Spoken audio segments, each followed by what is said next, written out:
Thanks, Heather. Thank you so much for, this is quite a crowd. Thank you so much for coming out. Thank you, Heather and Rachel and Christine and Jennifer, for putting this together. These are, multi-year process events, and I'm so excited that it's happening here in this beautiful space. So I thought that I would just share a bit about how my work has evolved that led to this work, and then specifically about this show of work. But so, it's not easily apparent, but I make all of this work by drawing everything by hand. And so I've been drawing plants and trees by hand, but on the computer for 20 years. And so in 2004, everything was becoming digitized, music, photography, and I wondered what digital drawing might be. And there were some programs that imitated watercolor or paint, but I didn't want to imitate anything else. I wanted to use the computer just to hold this visual information of my hand making a simple drawing. And that's what computers could do really easily, is like, instead of drawing, writing a novel on yellow pieces of paper, you could type it in Microsoft Word and hold a whole novel, in a very small space. So I wondered, could I draw a tree by tracing every leaf by hand on the computer, and the computer could hold all the information, and then I could print it out at any scale or any color. And so it was interesting from the start that drawing on the computer was different on paper, because as I said, I could zoom in and zoom out, I could make layers of things, and it wasn't physical until I printed it. Kind of like a photograph isn't a physical thing. You expose the light on the film, but it doesn't become an object until you print it. But so the first drawings looked very different than these. They were simply white lines on a dark background, because I just wanted to highlight what my hand was doing. And they were printed as photographs, a photographic process. And they were presented as individual objects, like one tree. So like this tree or this tree, just a fun fact, this tree and this tree is the same tree, just at different times of the year. And this tree is in our backyard, actually, and this is in the spring, and that's in the summer. But so I tend to work from photographs, and I take a picture of a tree, and I use my hand to draw around every part. And I think of it as a way of honoring that moment of looking at a living thing, recording it, and creating this, this artifact of my experience with an object. And so through the years, I've made drawings of all these individual things, of these this hydrangea bush, echinacea flowers. There was this whole series of work about the Rose Parade in Pasadena, and the backgrounds of these paintings come from those drawings of the Rose Parade in Pasadena. But so what we end up with here is this encyclopedia of all this time of looking and drawing in these individual documents. So I'm drawing in Adobe Illustrator, and like this file is made up of 1,000 layers, literally, like it numbers them. And I'm digitally collaging them together and coloring them on the computer, and they're being printed on mulberry paper that I'm mounting to canvas. And so, and I'll take questions in a little bit, but so what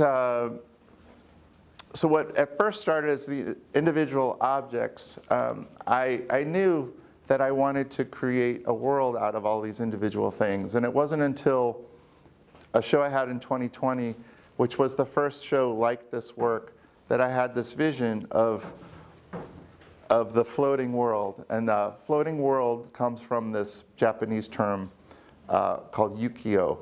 And ukiyo literally means floating world. And it was this wood block printing process hundreds of years old, like from the 1600s.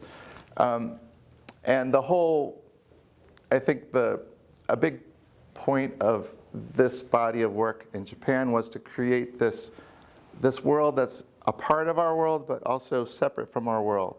And I was thinking that that's what I've done. I've recorded all these parts from our world, and there's this virtual parallel world that's sort of inferred by everything that I have done.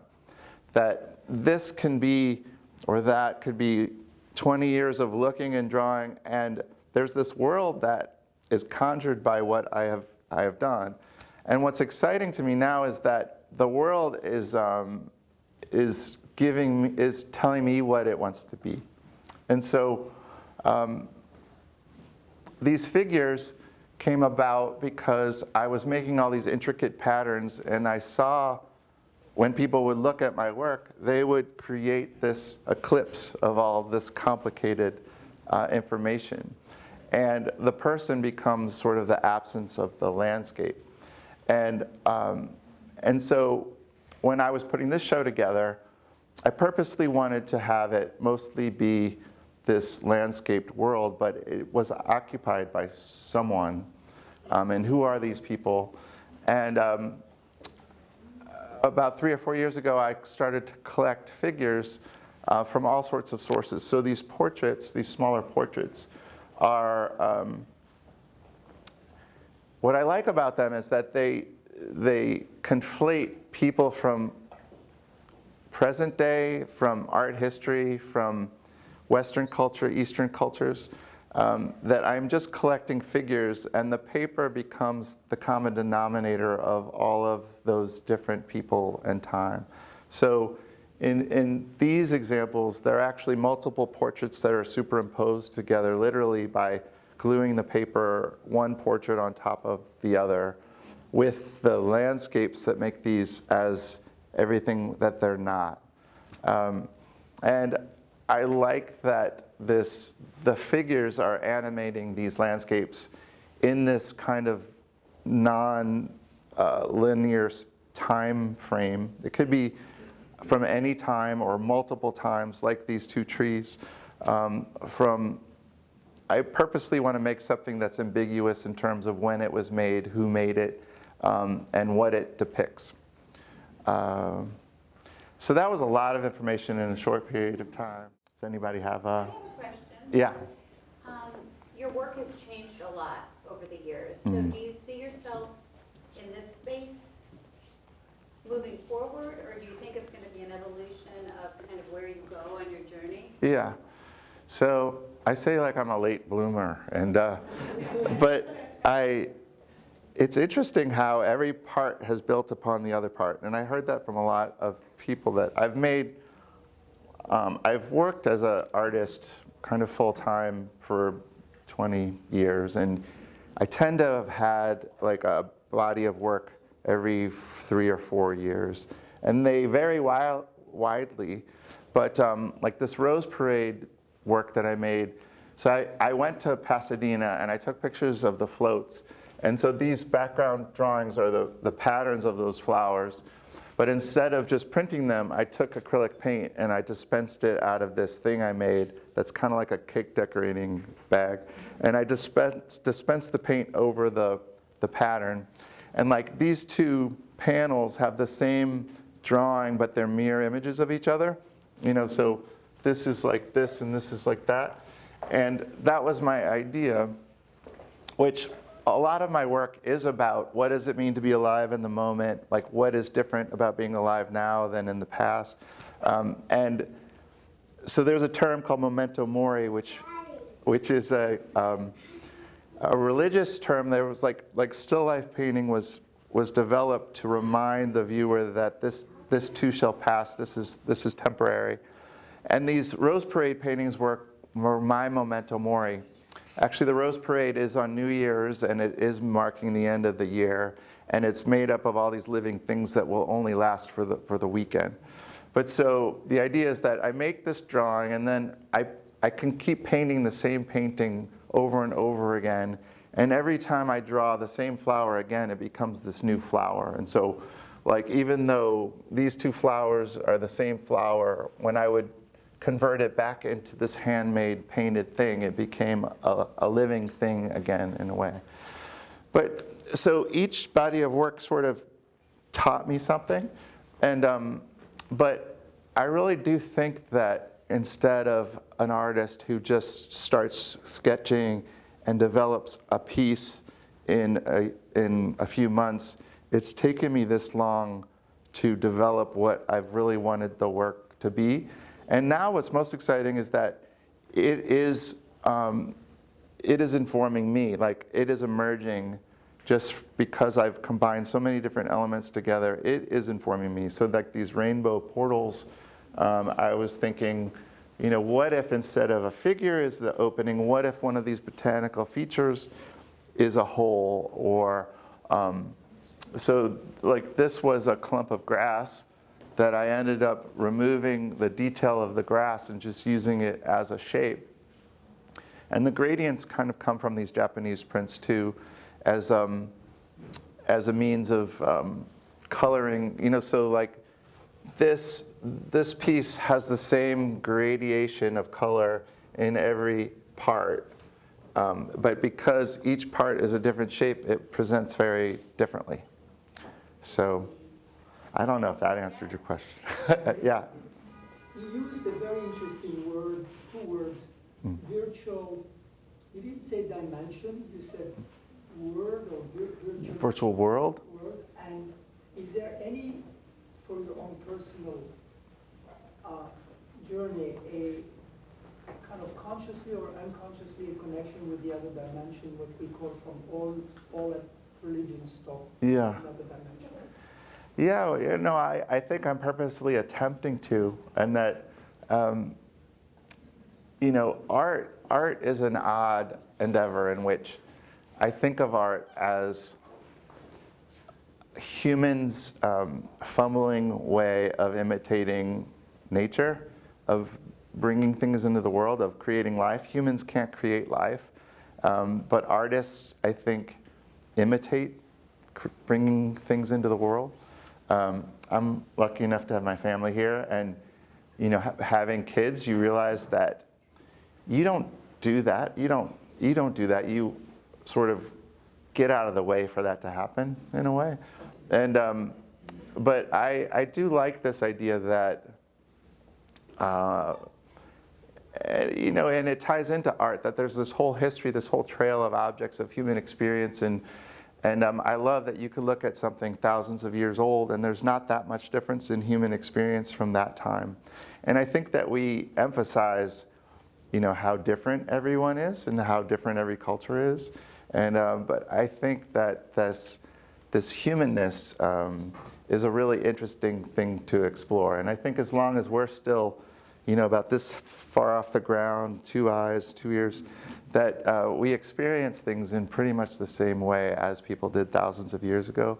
And I'm purposely trying to make things that you need to stand in front of, that they're very hard to understand on a screen, and that it's actually the relation between our physical body walking up and instead of zooming in, zooming out, walking towards and walking away, that one needs to physically do that to understand. You know. Would you say these two are a diptych? Yeah, I think of them as a diptych. But this kind of relates to your question, Joy, that like once I have a whole body of work up, I tend to like look at what focuses and concentrates what I'm interested in versus what maybe distracts. And I really like this idea of perhaps making these individual things that connect, and they could stand alone or they could keep going and making a whole wall of things. Because I like highlighting the fact that these are sort of squares, these are sections out of this world that could keep going. And I like this balance of this frame, which highlights the border. There's things that bleed across the frame, and then there's things that connect. And so I think of this as a diptych, but I think it could keep going, kind of like, yeah. an endless column, like Brancusi's endless column. Yeah. Actually, yeah, speaking of the frames, Mhm. like, I see that each of them does have like its own frame. What inspired that, or like, why Yeah. did you do that like that? Well, so this is the third show of this work, and the first show I had, so I think a lot of people don't understand that artists don't know what the work is going to look like until they make it. You know, like artists don't preconceive things completely, that they actually have an idea and it's making the work that teaches them what it should be or what it should look like. And so the first show I had, I just, actually the horse and rider back there was from the first show I had. And so in that show, I had some of the world go all the way off, full bleed around all sides. I had a few with this border. I had some like that rider partially goes off, just to see what it looked like, you know, in the variation. And the border I really liked the most because I could do both. I could have it come off in places, but highlight that this is just a square out of a bigger world. Yeah. From a technical point of view, how do you get to the point where you print something out and mount it on the canvas? One piece yet? Yeah. I'm assuming you do not put out something Yeah. as monstrous as... So that was also like to solve a problem that I wanted to make things bigger than I could print. And also like printing on canvas would be too rough. And so I came up with the idea of printing on paper and mounting it to canvas. And at first, some of these were really lots of pieces of paper and you could really see it overlap. But in these, I tried to minimize the seams and their vertical seams, but it allows me to make something any size. I'm not limited by just the piece of paper. What is mulberry paper? So mulberry paper is, it's a traditional Japanese printmaking paper made from the bark of a mulberry tree. And I think that why it's chosen, I think it's readily available, like it's like bamboo and type of thing. But also it's really strong even when it gets wet. But yeah, I really responded in Japanese and Chinese work that the white of the paper is there's no white in the printmaking process. The white is the paper, and oftentimes, you know, the subject is actually the space around everything. It isn't the space. There's this really famous, I think it's at the, it might be at the Met. I'm not sure, but it's this Japanese screen called like 9 Pine Trees.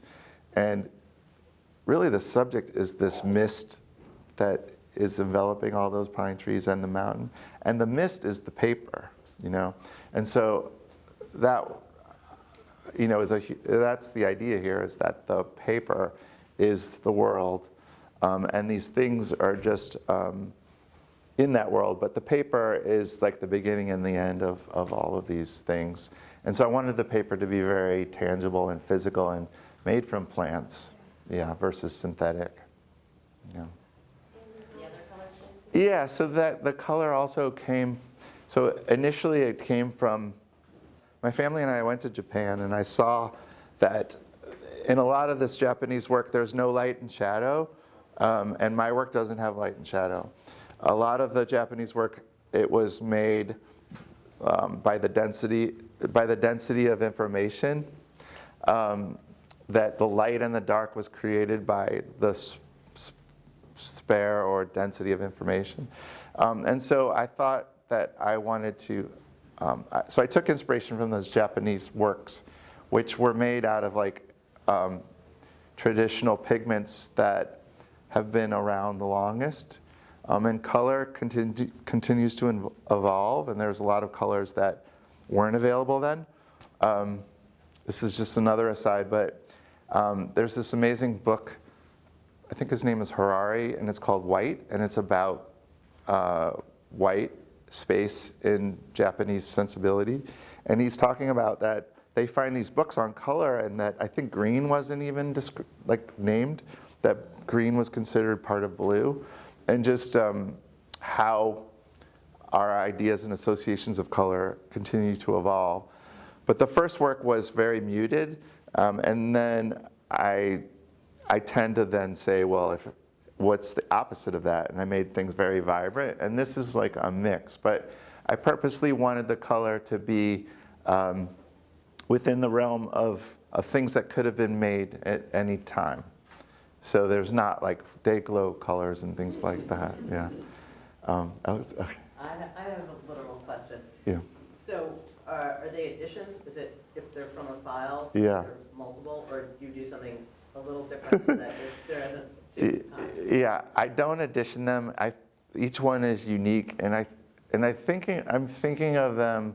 I've never really made any that are very close, but I think of them. Perhaps the closest idea would be frames from an animated movie. Yeah.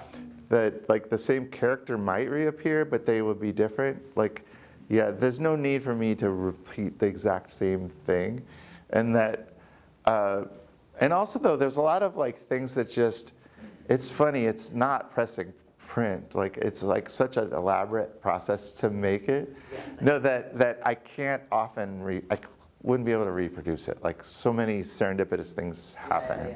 Yeah. Okay. How much time do you take to produce one beautiful piece like this? Well, it's complicated because it's comprised of all these years of drawing. But so the way the process goes now is that I have this really cheap paper, and so I'm just playing around on the computer making these compositions, and oftentimes I'll make something and it might end up in another thing. And I'll accidentally turn layers on and turn layers off, and like a figure will appear that I didn't know was in it. And I just keep doing that, and so actually I created all of this all at the same time, and borrow things from certain things and other things, and like I might do that rainbow thing and then put it in here. But so it's a rather complicated answer. Anyway, congratulations, because it is amazing. Oh, thank you so much. Thank you. Thank you. Yeah. Okay, so I had a question, well, first a comment. Mhm. I love the reverse imaging on the borders. It kind of reminds me of like Ralph Bakshi. And also, I was just curious, how many, like, it looks like, is this one sort of base image and then you're doing, or is it several and then you're doing a bunch of clones and sizing it and resizing? I'm just curious, how many sort of original images are In that? is it? And then I assume you're doing like a lot of cloning and stuff and sort of sizing. Yeah. Stuff. So I don't like, so sometimes like, I don't know, like these lilies are in multiple pieces, these day lilies. And then there's also these lilies, like that lily might be similar to, I thought there was, yeah, like this one over here. So I am doing that, but oftentimes I'm resizing them, changing the proportion of them, pulling parts of them. And so it is akin to how nature, takes a lily and no two lilies are the same. And like, so it's really easy to generate continuous novelty out of all of these files. Yeah. And are you still drawing new images? Yeah. So so this hydrangea actually was really new. So and I have this idea of making like a whole wall of the hydrangeas, but I didn't end up doing that for this. But yeah, I keep finding things, and that's what's fun. Also, I never was able to keep a sketchbook when I was like in college and things like that. And the iPhone became sort of the first thing that I really could use to compile things. And I keep lists of ideas and words, titles, and now pictures. And now the phone is so good I can draw from those pictures. But so I'm always taking pictures of things. And also last few years in museums of figures and things like that. So I have a whole stockpile of things that I want to draw. The drawing is the most laborious part, and it's the hardest part. But I do a lot of things that I just sort of have to. I listen to podcasts, and it's like knitting. I just like have to devote that time. Yeah. Oh yeah. Talk about your relationship with nature. Has that always been your artistic inspiration, or? Yeah, well, that's interesting for me to think about. I've learned a lot about my relationship of nature by drawing it. I've learned a lot about getting older, like moving through time by drawing natural things. But I just think that I always sort of crave, I use the phrase like have a foot in the deep end of the pool, like something beyond human-made things. But I think I draw nature because I think that there is this fundamental, that we as humans place ourselves in the center of everything. Even, how, Copernicus said the sun is the center of the solar system, not the earth. And that was like this, But that we still, AI or anything, we think that we are the end product of all of these things. But I actually think nature, like we are a product of nature, and we are doing nature's bidding, and we are networking for nature. But I think that was going a little deep in that. But that fundamentally you could divide the world into human-made things and things, it's the born and the made, things that are born and things that are made. And I think that by me making things that for all intents and purposes are born, like it calls into that more and more of our world is made. Like more of our experience is the product of other people. And it makes me want to always have a foot outside of that, because I think that that's where true wisdom comes from. So, yeah. All right, do you think we should wrap up, Heather? Great. Okay, great. Well, thank you. And feel free to come up to me, ask me anything. Really appreciate you all coming here. This has been a lot of fun. Thank you so much.